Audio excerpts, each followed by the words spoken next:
Welcome to Stay Sparked. On this show, we explore how to stay inspired in the modern world through the most profound lessons from Burning Man, relationships, entrepreneurship, psychedelics, spirituality, travel, and more. On this episode of Stay Sparked, we talk about self-care practices, the art of self-care, the importance of self-care, and some techniques that we use to get ourselves feeling good.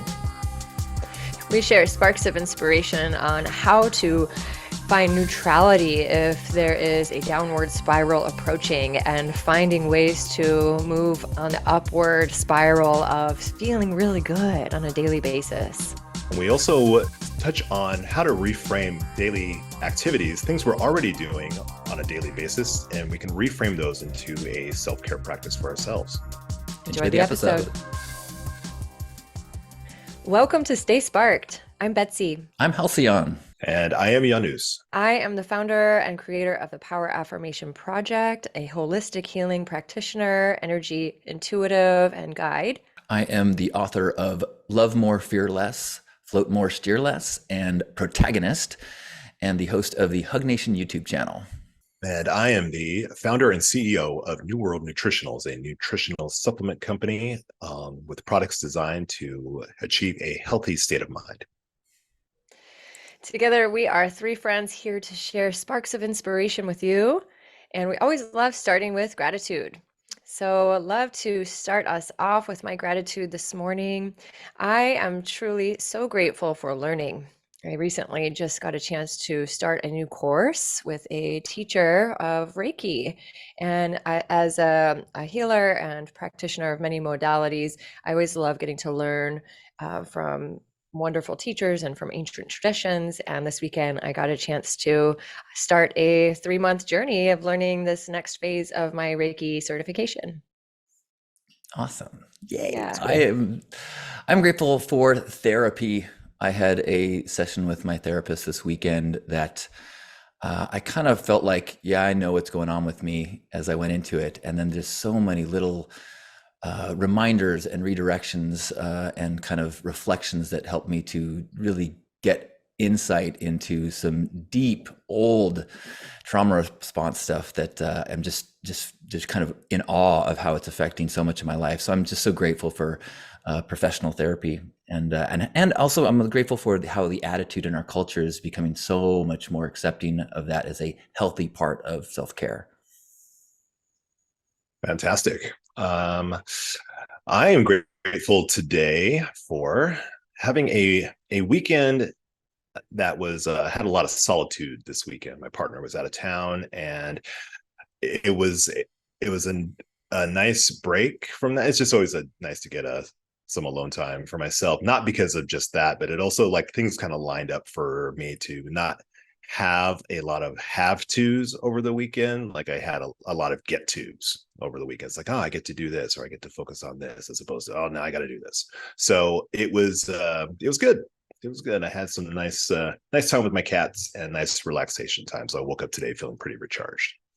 So grateful for that. Woo, it's amazing. Yeah. Well, that's so perfect, Janus, because our topic today is all about self-care, what our relationship to self-care is, some of our treasured self-care practices, and we just wanted to get into a conversation around self-care. So that was the perfect way to introduce our topic today.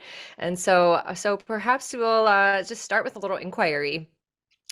Whoever wants to share first, what is your relationship with self-care, and what does it actually mean to you?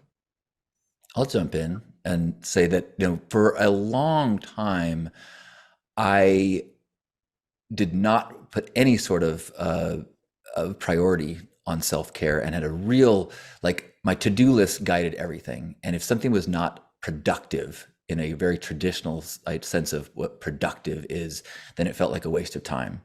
And I could not enjoy things without a feeling of guilt. And there was this huge, aspect of life that, even if it was something that could be enjoyable or relaxing, was not, because it was so plagued with a sense of, this is not on my productivity list. This is not productive. And so, about maybe 15 years ago, I really had this shift where I was able to see self-care things and fun things, but see them as something that is productive. That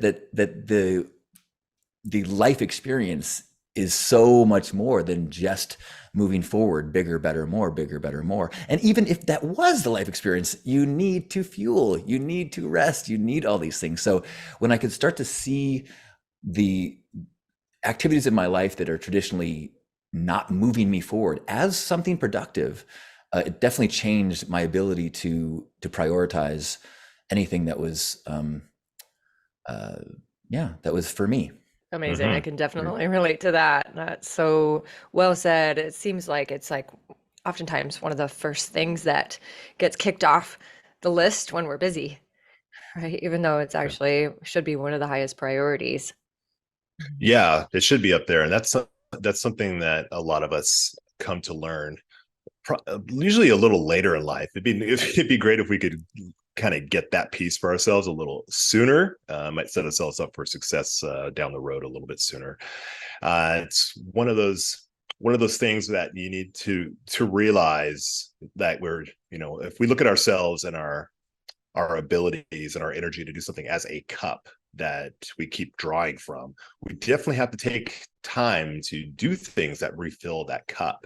And it's easy to get caught up in like what Halcyon is saying, like this hamster wheel of productivity. And not a hamster wheel, because we are producing things, we are making things happen. It's good to be like a mover and shaker in the world, but we also have to realize how important it is to take that time. It's not taking time off, it's just a redirection of your focus and energy. It's like, okay, I need to do something that is going to give me energy or to help me relax or to take off this stress of all this productivity so that I can be productive later. And it also makes you feel good. It definitely helps you to focus down the road.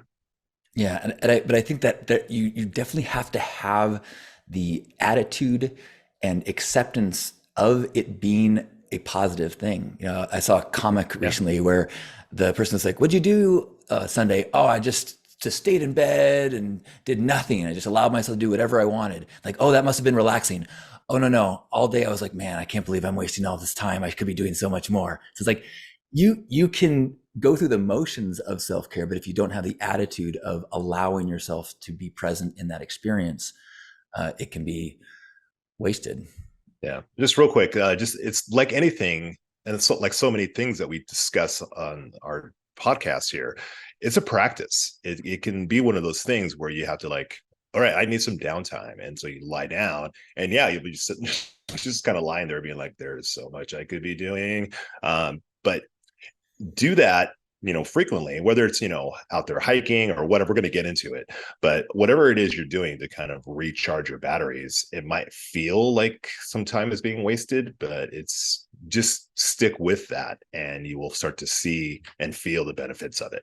It's like anything else, practice will make close to perfection on that. Absolutely. It's so true. It's like keeping our tank full, right? We've all probably gotten to an experience of like burning the candle at both ends, and then we get sick, and then we like aren't actually able to be productive, right? But if we're able to infuse practices that keep us sustaining, like these simple self-care practices, then we're able to be more productive, right? And so often I see some of my clients and friends and people I know that just push, and then they need a vacation, right? It's like getting to a point of like forcing self-care or get sick, right? Where I know personally my relationship with self-care is more of preventative and maintenance, and infusing simple practices that on a daily basis that keep me feeling good on a regular basis, rather than like just putting it off until the weekend.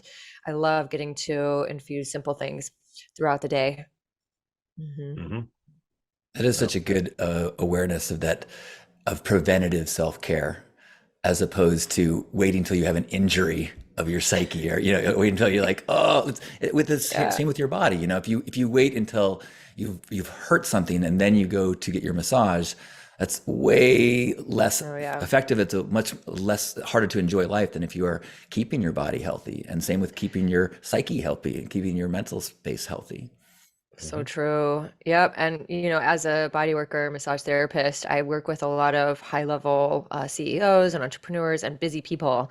And the ones that have the most success that I've seen stay regular with their massage and their body work and their different practices like the sauna and cold plunge and these kinds of things.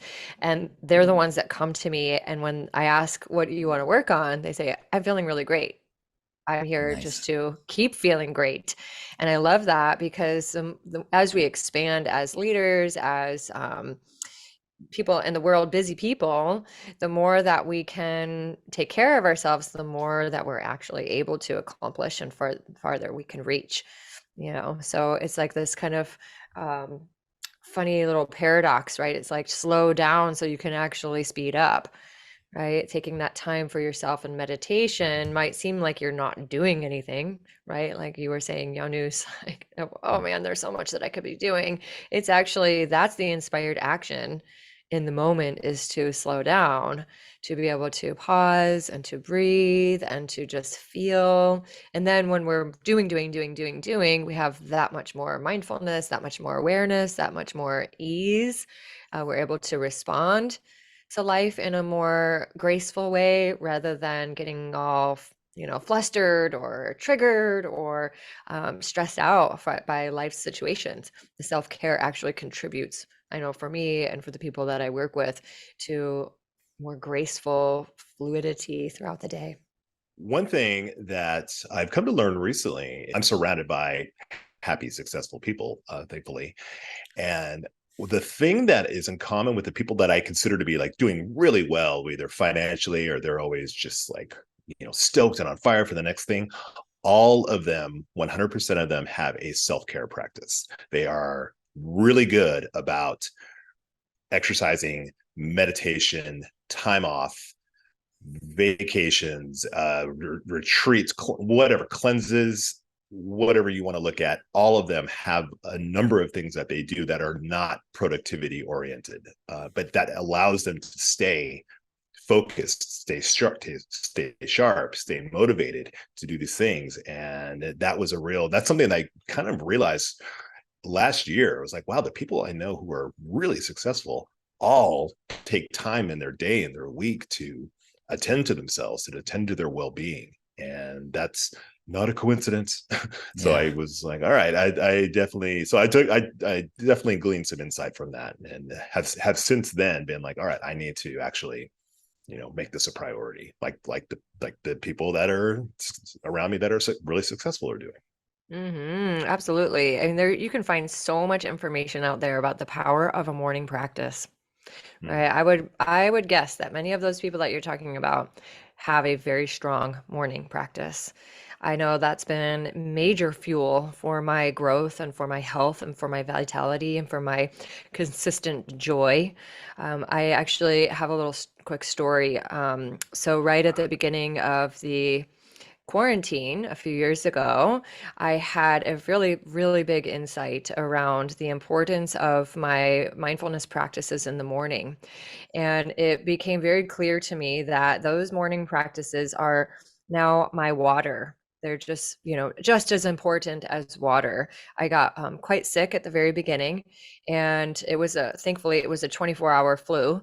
But of course, right at the beginning of the pandemic, I had all these thoughts going, saying, oh God, what if this is COVID? What if I die? All of these things. Right. And it became very, very clear in my moment of like feeling so run down, of feeling so sick that I could barely even reach for my water. Like this voice in my head was like, you need to do your self-care right now. You need to cleanse yourself in these different ways and pull your cards and do your spiritual practices and do the things that help me to stay uplifted. And I'm so grateful that that came so early on a very tumultuous time, because it helped me to maintain a sense of hopefulness, a sense of gratitude, a sense of inner fortitude and strength. And now my morning practice is just so solid, and it is my life force. And it changes every day. Sometimes it's 5 minutes, sometimes it's 20 minutes, sometimes it's 2 hours, depending on how early I get up and what I have going on for the day. But like one of the simple practices that I do is drinking water and infusing that water with lemon, green powder, and affirmations. And that is such a vital part of the way that I start my day. It helps me in the physical with the hydration and the alkalinity, and the mindset with the affirmations, and just spiritually too, is a practice to be able to just really be present to this very simple thing that I do every morning. I love that. Yeah, I think morning practice is so critical. I'm just getting back into mine. So I will share some things that have worked well for me in the past and that I'm reintegrating now.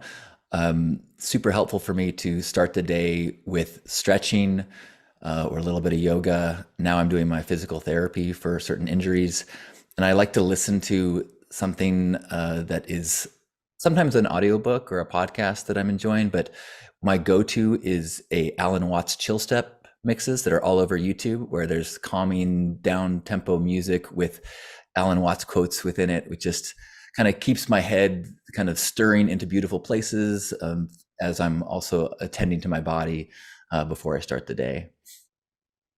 That sounds cool. So that's good. Something that I've done before and I'm about to do again is, like we talk about the idea of morning practice and whatever it is we're doing, whether it's exercise or stretching or something, definitely some body movement, some body motion in the morning is a great way for me that I found to get me going. And like Halcyon's saying, even if it's like 5 minutes, or it can go a little longer.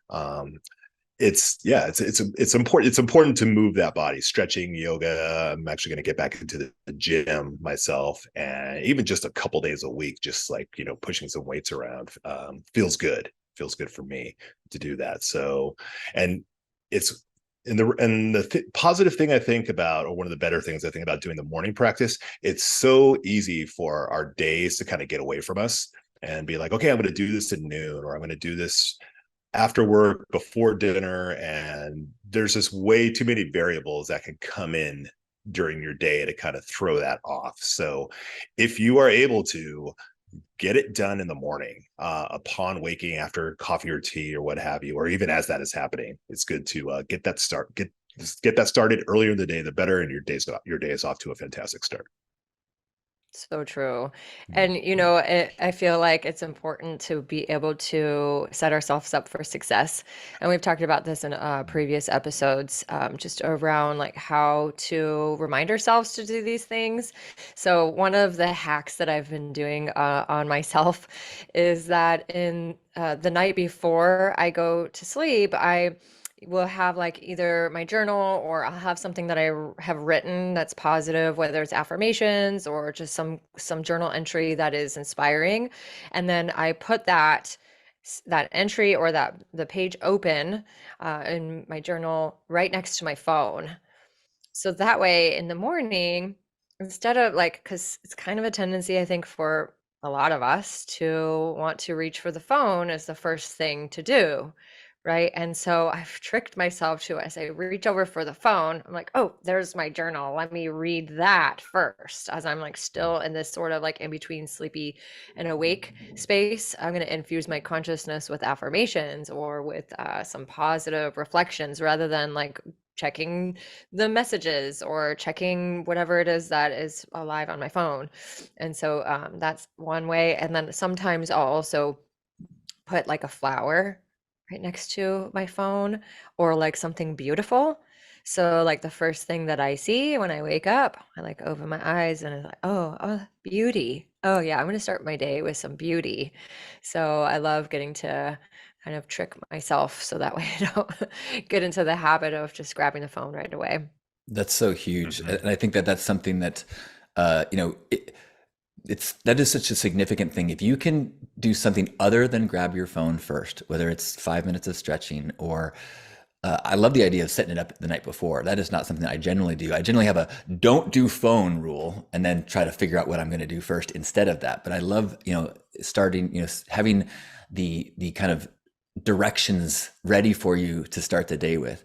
And that's a big part of, when I coach people, we get to develop a series of affirmation like things that what's the punch card that you want to insert into your computer to direct your day?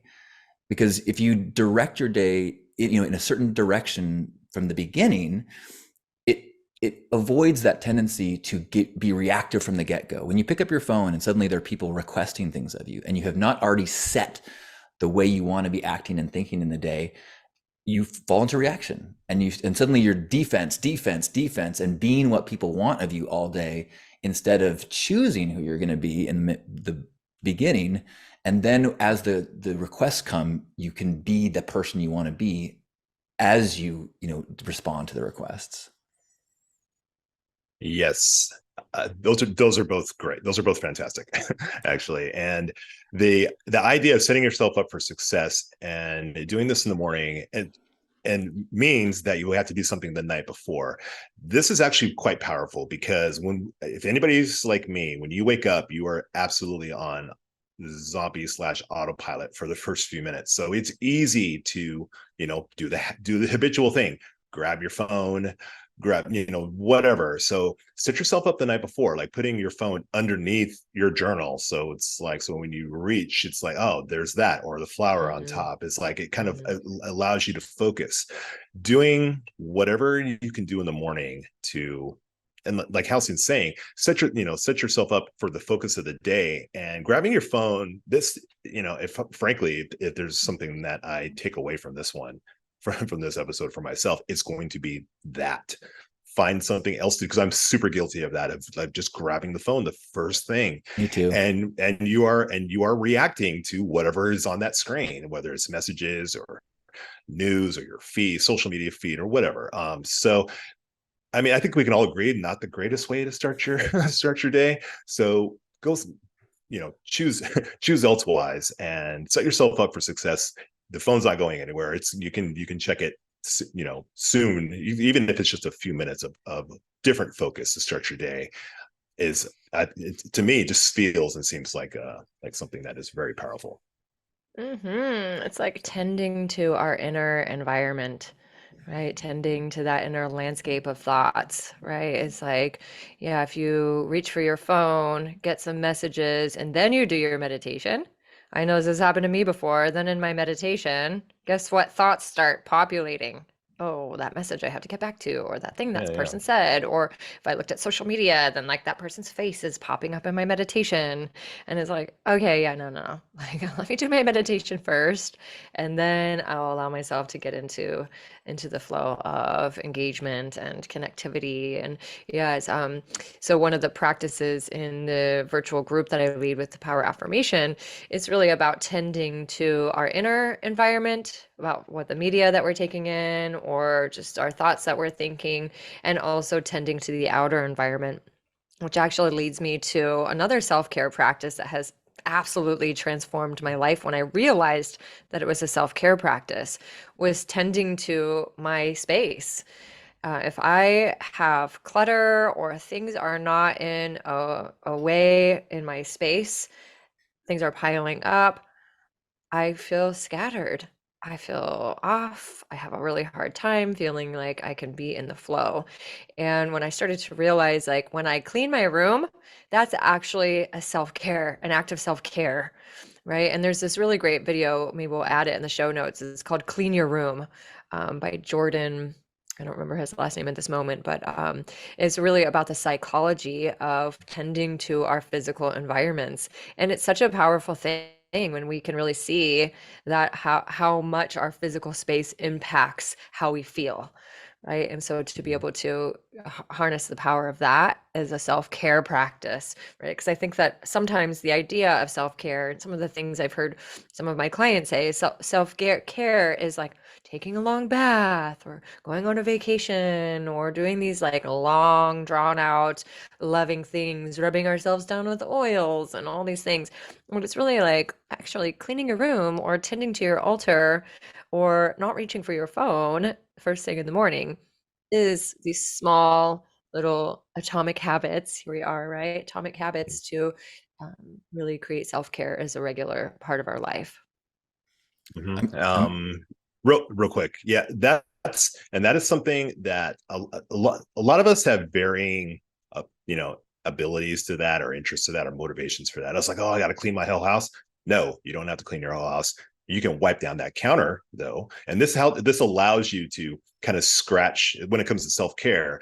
This allows you to scratch that productivity itch that you got going. Like, okay, I can't, just sitting in a meditation or stretching for a few minutes. Oh, that feels like I should be doing something. Okay, well, clean your place. That's literally doing something. Scrub out scrub out the shower. It doesn't have to be the whole house, be one aspect of the house, but you might find that I think we all have that experience. Like, I'm going to clean this one thing, and then an hour later, our house is sparkling because we just got, you got the groove going. So that's a powerful thing. Your physical space is a reflection of what you got going on inside. So yeah, just do that one thing. Dust off that lampshade that's behind you, Halcyon. And that's all you have to do. Just start do one thing, and you'll find that you're going to really enjoy the satisfaction that comes from that cleanliness and productivity. So, That's good in so many ways, of that reminder of like, you can just do a little. Like, you don't have to say, I'm going to go to gym for 4 hours. You can say, I'm going to put on my shoes and walk outside. I this morning I walked for 5 minutes just so I could move my body a little bit. But if I had an agreement to myself that I was going to start exercising today, or that I would not have done it, but I just a little bit, and then that felt good. That was enough. That felt like a self-care practice. I wanted to, before we get too far from morning practices, I want to invite all listeners to join me in one of my morning practices, where every day at 9 a.m. Pacific, I do a love morning broadcast that's on YouTube and Facebook, where it is, among other things, it is a reminder of who we can be in the world each day. It's I try to set my sails in the direction of being a love ambassador, and one who is seeking kindness and connection and opportunities to connect with people, and then searching for gratitude. So people show up and they share things that they're grateful for. And if we have an experience of trying to be a love ambassador in the world, we share that. And just trying to recognize, at least for me, I need to remind myself in advance that that's who I want to be in the day. If I just let the day happen to me, just like the phone, I will be in reactive mode. But if I'm walking, as I did this morning, I had 5 opportunities to cross paths with other human beings. And my default mode would have been to just stay out of their way. But I started as a love ambassador. So I said good morning to each person, and each person reflected back to me a good morning. And boom, to me, that is a huge self-care practice, to remind myself that I'm connected to fellow human beings, that I'm not alone, and that this journey through sometimes a dark and scary world is actually filled with a bunch of love ambassadors just like me. And so if you're listening to this, you're probably a love ambassador. And I would love for you to join me any day at 9 a.m. Fantastic. So anything else, Betsy? You seem to be good with these self-care modalities. What else you got for Well, us? I have had some friends call me the self-care queen. I do kind of like tend to seep into self-care. It's a huge part of my life, and it's a really big part of my offerings in the world too, with my one-on-one clients, whether virtually or in person. I really am a huge proponent of finding many, many, many ways to keep tending to the mind, the body, and the spirit. So, Janus, you were talking about moving the body in the morning. Right? I actually really love to consider in the morning and the evening, mind, body, spirit. So what are 3 things that I can do in the morning and in the evening that are tending to my mind, to my body, to my spirit, right? And so, for example, in the evening, I have a crystal healing mat, which is it's jade, and it heats up with infrared, and I lay on that, and it warms my body, and it's just really a wonderful way to wind down. So that's my body practice. My mind practice is affirmations or journaling. So before I go to bed, I try and do either one of those, whether that is either listening to some affirmations on Insight Timer, which is an app for meditation, which you guys can find some of my affirmations on there, or journaling some gratitude or reflections from the day. And then my spirit practice in the evening time is usually something as simple as lighting a Palo Santo. So Palo Santo, for those of you that don't know, is a sacred wood from Peru, and it's similar to sage or similar to incense. And I like to just light a little bit of it and then just breathe and smell the aroma from the Palo Santo and just feel myself settle from the day, and also give thanks for my guides, for my angels, for God, for Creator, for the people in my life, and just find that connection to spirit. And so those are 3 simple things that I do for my mind, body, spirit practice at night. And then in the morning, very similar, but more invigorating rather than in the wind down of the evening. I do the wind up. And so I do a red light, which is red light spectrum in the morning, and that's for my body. And then I already shared the water practice. I do that in the morning too. And then affirmations is the mind. Usually infuse the affirmations into the water and then drink that. And then similar, the spirit practice is usually going outside and connecting to the elements, connecting to nature, or connecting to the sun, and just really getting into that expansive mindset and that feeling of connection to all that is through nature. So mind, body, spirit, wind up, and mind, body, spirit, wind down. Boom. Nice. I got to admit, I was a little, I was feeling a little uncertain and a little insecure about this topic because I know that you are the queen of self-care. And I was feeling like I don't really have the same discipline and practices. And as I've been having some struggle times, feeling like, gosh, I know I could be doing more. But I love that we have these very diverse things, and there's always different things you can try and different things that can work for you. And I realize there's a few other things that I do that I would love to share.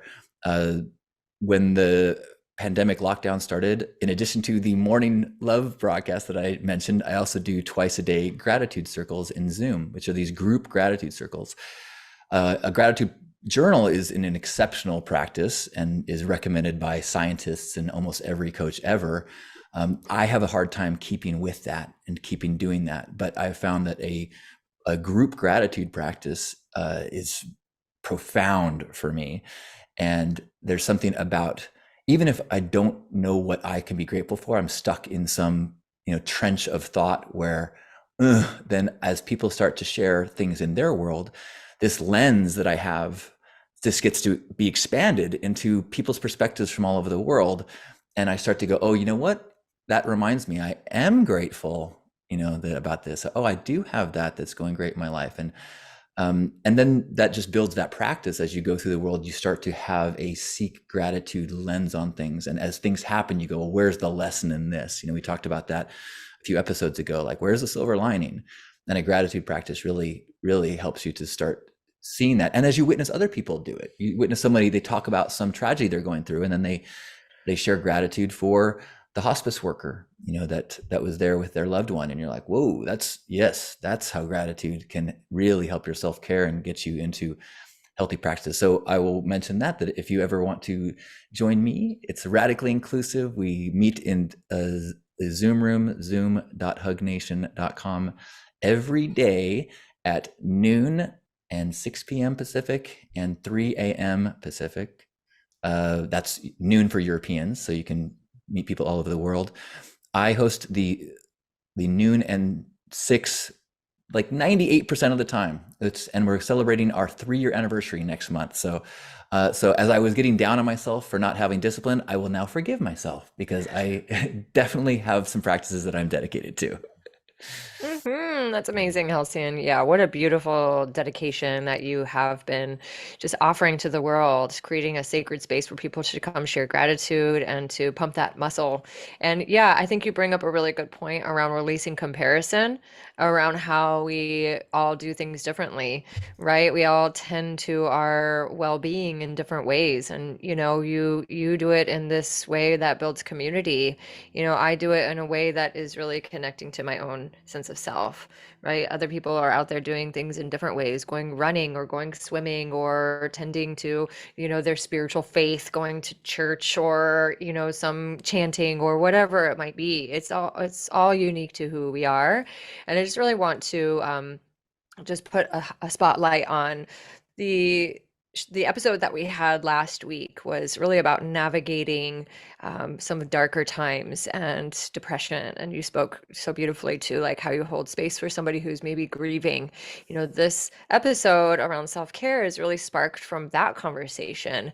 It is really about how do we catch ourselves in a potential downward spiral and be able to take a pause with a breath and then return to practices that can help us to not only go upward, but even just get a place of neutral, right? Get into that centered space. And so these simple things, hopefully these little things that we're sharing can be sparks for you guys to stay inspired and stay on that upward spiral. There's so many beautiful ways that we get to do it, and we each do it in our own way. Yeah, Mhm. and it can be easy as well. This morning, I was taking care of a few things and running short of time, or so I felt, when it came time to like making breakfast before we were going to record. And I was going to run down to the local coffee shop and grab like a cinnamon roll or something. And I kind of caught myself almost immediately after that. I'm like, I have time to make myself something good to eat. So that's what I did. I made myself a small, healthy breakfast. When the time is done with that, I definitely know I felt better afterwards than I've had if I had jumped in my car, ran to the coffee shop, come back and mowed down on some cinnamon roll, which I do love my cinnamon rolls, but that to me felt like self-care. Like I was kind of looking out for myself, save a little bit of money, got to put something healthy in my body. So there's a lot of things that we are doing anyway, that if we just put a little twist on it, it can turn into a practice of self-care. Another one of those is getting to sleep at a decent hour. So it's easy to kind of keep ourselves up and going and running and so on. But the older I get, I find I just naturally wake up earlier. So it doesn't matter what time I go to sleep. I'm waking up at 7 a.m. And so going to sleep at like 1 doesn't really set me up, and talks about like going back to that idea of setting ourselves up for success. So when I'm finding I'm getting to bed at a decent hour, that feels like self-care too, because I wake up in the morning so grateful that I'm feeling like, wow, I got a solid 7, 8 hours of sleep. This is fantastic. So that is another way to kind of set ourselves up. So we're doing these things already. We can refine them so that it turns into a self-care practice. I love that. Yeah. Yeah. And it goes back to some of the earlier ideas of if your attitude around something can affect your ability to enjoy it and how healing it can be. A massage can be not healthy if you're like, I should be at work right now. I should be at work right now. And, eating ice cream can be totally self-care if you're like, this is good. I deserve this. This is perfect for me in this moment. I have a couple other things I wanted to share for me, I often need to have ways to kind of interrupt a pattern or a thought process that I'm in. Sometimes it's really hard for me if I am in or starting to go into a negative thought process. I almost feel like I have to be committed to it. So like I do this morning love broadcast and I wake up and I'm having some negative thoughts and I feel like, well, how dare I try to change my attitude to being happy right now because I'm feeling bad. I need to stick with it, and it's like, no, you don't, you do not. But it's really hard. So for me, the things that I often use are, well, one, I have this committed morning thing where I start and I make myself sing a song, and I find that the singing a song totally changes my biology. It's almost like this little improv thing, and I just kind of get like, it just changes the way that I'm feeling. And then the other thing I do is I like almost like sticky notes, but like professional sticky notes. I have stickers that I make and put on things. And I put things on t-shirts, little mantras that will snap me out. Like I'm wearing a shirt right now that says Love Ambassador. So as I catch myself in the mirror or as I put it on, I'm like, right. That's who I am. That's what I want to be. Or I have a sticker that I put on everything that says be present, have integrity, align with love. And I'll say, if you are a Spark listener, Stay Spark listener, I would love to send you one. I will, if you go to johnstin.com, and send me a self-addressed stamped envelope, I will send you a sticker. I would love to share that pattern interrupt sticker with anyone who would want one. Oh, that's so amazing. Yeah, some people get tattoos. You Right. do stickers. It's Amazing. I can't love commit. that. I can't commit. That's amazing. Yeah, ways to be able to infuse our environment with these little reminders. Our thoughts are so powerful, and we have these little reminders around us. It's like, oh yes, we got to stay sparked. Absolutely. That is so awesome. And that's what we're all here to do is we want to have a happy life, right? We all aspire to feel good. We all aspire to feel love in our hearts. We all want to be riding this beautiful journey of life in the best way that we can. And it is a crazy world. There's a lot of things to be scared about. There's a lot of things to be worried about. There's a lot of sadness. There's a lot of things to have grief about. And so it's like, how do we find a way of balancing our emotions and riding, it out from that place? And it's these little simple things that we can do on a regular basis to stay uplifted and stay inspired. Mm-hmm. Mm-hmm, absolutely. Yeah. And there's it kind of goes back to what I'm thinking about, kind of goes back to what you were saying, Betsy, is you seem to be tapped into, appeasing your senses, so to speak. Things like the jade biomat, burning Palo Santo in the air. This is a good practice to do something that is going to tap into your senses, do something in the house that smells good, do something that feels good tactily to your skin, to your body. That is a Mm-hmm. good way to kind of allow you to kind of narrow your focus and inward. And there's a lot of times where I'll do that as well, burn Palo Santo or burn incense or an essential oil diffuser in the house, and that definitely gets me centered, definitely allows me to like kind of breathe and kind of focus. It's not easy for me to stay stressed on something else if I've got something nice that I'm able to smell in the house. And that could be just, some tea that has been brewing that fills the house with a nice scent as well. So Mm-hmm. that feels to me nurturing when my house smells good, like with something, then it's like, okay, I like that. And that definitely helps me to focus a bit. Yeah, absolutely. You think about how powerful our olfactory is, right? Mhm. If there's a foul smell in your house or somewhere, it just is like, oh God, I can't even like do anything. I just feel like so overcome by this horrible smell. What is that? I can't think straight. Can take you on a journey if it's a horrible smell, right? But if a beautiful smell, scent is in the environment intentionally, I feel relaxed. I feel open. I feel gentle, kind, flowing. Yeah, it's really powerful. Yeah, thank you Mhm. for that. Yeah, Yeah, and absolutely. I feel like we could probably keep going and going and going on this topic because there is just so much to share on different ways to stay sparked in self-care. But I think it would be valuable to maybe wrap it up a little bit here with some sparks. So, Halcyon, you want to start us off? What's your closing spark on this conversation?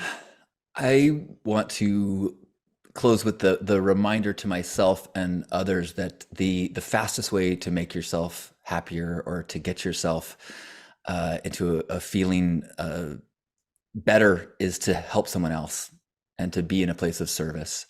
So, if it can be something as teeny tiny as, getting outside yourself and sending messages to a friend, which we've talked about that practice in the past, but just like uh, connecting to someone else and trying to be kind to them.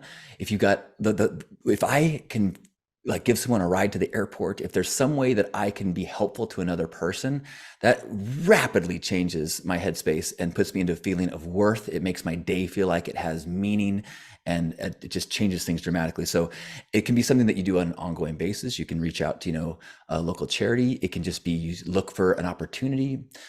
You could just have a few bucks in your pocket and look for somebody on the street who needs it. But finding something to be of service, some way to help another human being is a really powerful self-care tool. Amazing. Yeah, Mhm. self-care is actually it can be amplified by giving to others. Yeah. That's amazing. You're absolutely embody that, Halcyon. Thank you for that. Mhm.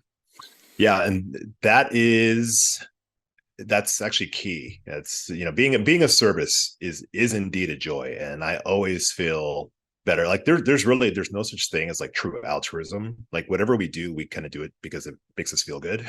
So being of service does feel good. It actually does produce those happy chemicals. And you don't even have to be like thanked for that. It could just be something we know when we've done something quote unquote good, and we get a boost from that. And a simple thing that I had done in the past, and I just was reminded by Halcyon, is super simple. In the morning, I would walk around the block and just pick up garbage around the block. Super super short walk. I was usually back within 10 minutes. Just throw some rubber gloves on or have those little like pinchy grabber things. Just went out with a grocery bag, picked up, and sometimes it was like 5 items. Sometimes it was a full bag that I couldn't even like put in anymore. But I was doing that for a couple months a few years ago, and that was a fantastic way to start my day. It was just like, all right, I feel good. That felt good to like be of service. Like, and some people like I actually met a couple neighbors who were like, thank you. I saw you doing that yesterday. That's awesome. Da da da. And I was like, oh, thanks. So yeah, getting outside, being of service is like, I'm, kind of like checking all these boxes with one activity. So yes, being of service to your community, connecting with others, that is a fantastic way to, end up feeling good about what you're doing and how you're showing up in the world. Mm-hmm. Amazing. I love that so much. Yeah, as long as I know, I personally, if I go out and I start picking up trash, I'm like, oh gosh, why are all these people littering? I'm so angry. It makes me so mad. So if I go do that, I gotta make sure that I'm like calling in my affirmations. I am compassionate. I'm doing a good thing. I'm kind. Mindfulness while doing it, of course. Yes, Right. yes. Yeah. So my spark, I think, from this conversation is really about infusing habits into our daily practices, even small little habits, and then also remembering the words "start again." There's always room to start again, right? Because we could fall off our morning practice. Days and days and days and days and days go by, and then we don't have a morning practice anymore. But we can always have an opportunity to start again, right? We stop working out. Well, tomorrow's a new day. We can start again.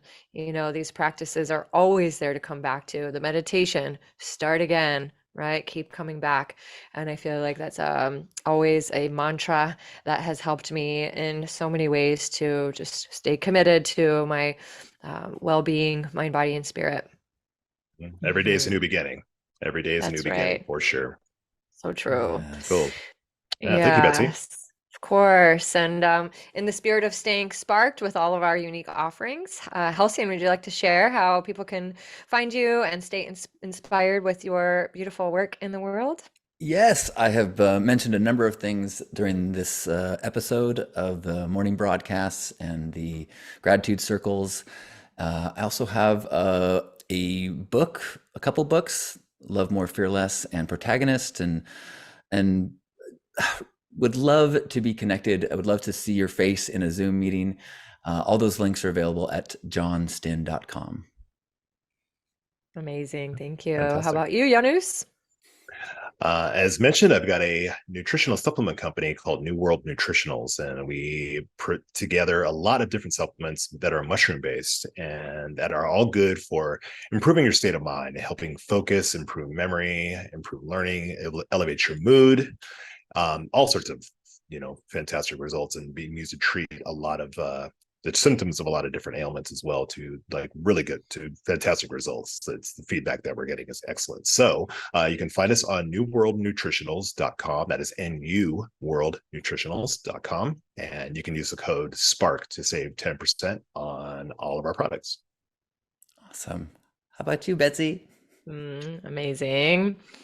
So, yes, I am here to share my gifts with the world through many different modalities of mind, body, spirit. So, I work with women online, infusing affirmations into their practices, as well as embodiment practices and spiritual practices with the Power Affirmation Project. That's poweraffirmation.com. It's also a journal that goes along with these beautiful virtual practices. We plant trees worldwide, and that has been fueling a lot of my inspiration. And I also am a intuitive energy worker and body worker here in Southern California, and I love getting to work with people one-on-one. So if you guys are local and want to reach out, I'd love to support you in your self-care through massage, through energy work, through spiritual practices. And also Sparked on my website will save you 10% on the journal as well. In the show notes, I've put together a free gift for you guys. And so there's an audio affirmation that you can download to help keep your mind focused on building trust. So you can check that out. So grateful to get to be here with you guys. And in the Stay Sparked tradition, love to close this off with an affirmation. Please Yes, do. please. You guys ready? All right. Yes. So, and also in the spirit of the self-care conversation, this is another very simple thing that we can do. Placing one hand on the heart, one hand on the belly or the solar plexus, and just taking a moment to close the eyes and take a deep breath. Feeling the warmth of your hands on your body. And the affirmation here is to focus our mind and thoughts on presence. I am present. Just repeating this affirmation very simply in your mind, either or out loud. I am present. I am present. I am present. I am present. I'm continuing to expand this affirmation. I am present, peaceful, passionate, and purposeful. I am present, peaceful, passionate, and purposeful. One more time. I am present, peaceful, passionate, and purposeful. One more deep breath.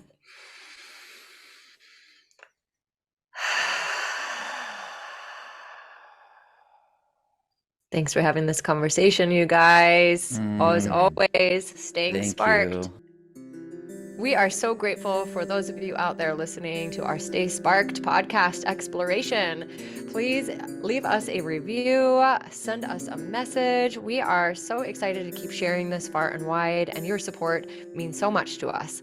So feel free to let us know what you think and share the links, share your reviews in the Apple Podcasts, and we are always open to receive inquiries around what you'd like to hear us be speaking about in the future episodes. Yeah, we would love to know what you want to know more about, and we would love more people to know about us. So please leave us reviews. Thank you so much for listening.